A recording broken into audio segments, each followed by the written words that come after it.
when we're looking at price action that we saw live, we don't often take the time to actually take a look at the picture that we're looking at.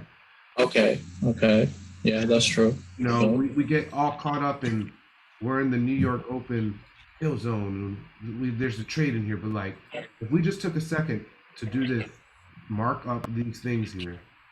If we have a bearish bias in mind, we know that we're below midnight price. London session Okay. failed to go above it. So in terms of narrative is still bearish. We're below midnight price, and it's already New York session. So that in itself, just understanding narrative, we dropped 35 pips, and when we went up higher, we failed to go higher. So highlighting this price action is showing the true confirmation of the break of structure right here.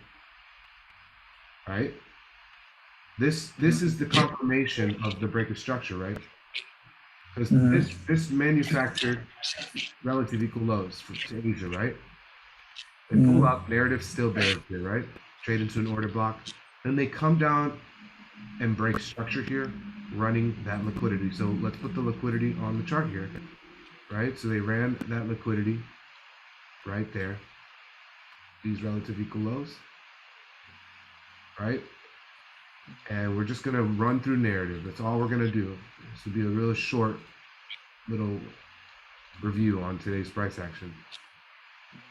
So ran liquidity in terms of narrative. Now we're looking at this low here. What does this do next? If this low runs and comes above here, well, then we know that it's a buy session, right? Because this ran the first draw on liquidity, which is sell side in a bearish narrative. So when it failed to trade up here, let's highlight this order block here, right? So when it failed to trade higher than that in London, having a bearish order block, that's OTE from this high to this low, right? Okay. And the reason why I go from this high to this low is because this one didn't break structure. This low did. So this is the dealing range in London. Okay. So from there to there, it hits the order block, it goes short. We're still bearish.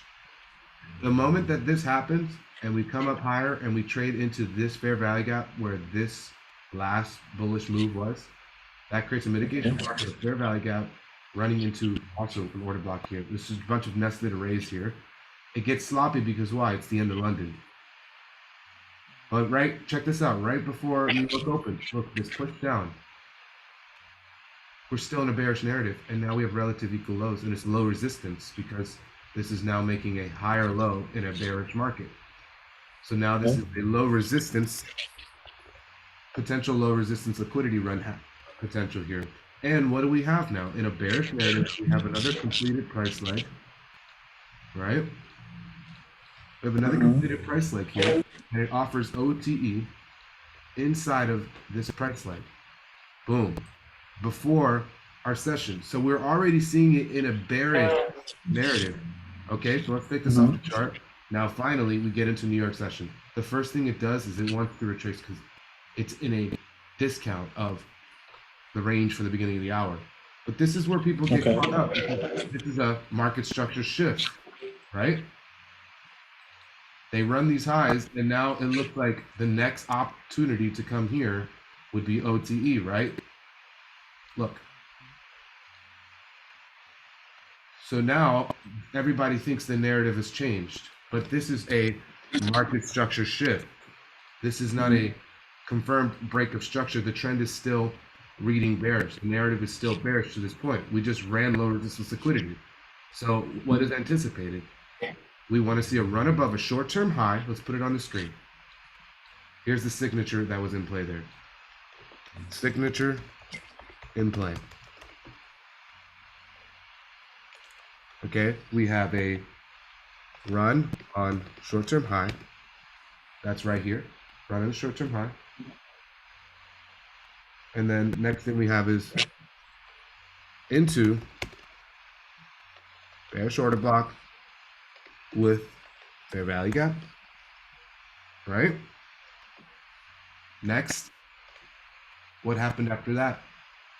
What happened after that? We have a complete displacement, right? down Yeah. to the original buy. So we revert back to original buying. Okay, I'm just gonna write OB, bullish OB, right? And then what happens next? This is the checklist. This is what you should be thinking in your head as you're trading. Then we need to seek confirmation that it's not going to get back above this high here. The market structure shift should now provide itself as a high resistance liquidity run. Yeah. And what happens? Boom. Comes there. Does it trade higher? Does it trade higher? No, it displaces and runs the low. That cancels the buy the moment that it failed to trade above here. So the narrative proves itself if it is still reaching for low. And then the New York session ends. So when you're reading narrative, you need, especially when you're in your infancy stages as a trader, you need to be writing on your screen what you're seeing in narrative. See it and speak it, and look at the framework in here. Because now when we take off replay mode, you can see that sell side delivery is all they're reaching for. And I took this range here and made deviations of it because this was the range that confirmed the bearishness for the day. So this is a little sauce note. Go and back test this.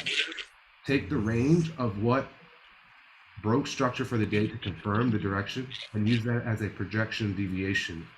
And we should reach down to these levels. At least the 103,800. And you'll see that the narrative in play never changed. From the moment that the week opened, that's the daily open price. Look at the weekly open price. Okay. Yeah, I never took into account of that. Okay. They are not.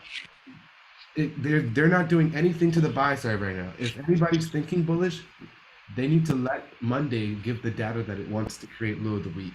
And that's why if you're formulating the bias, you have to understand the narrative.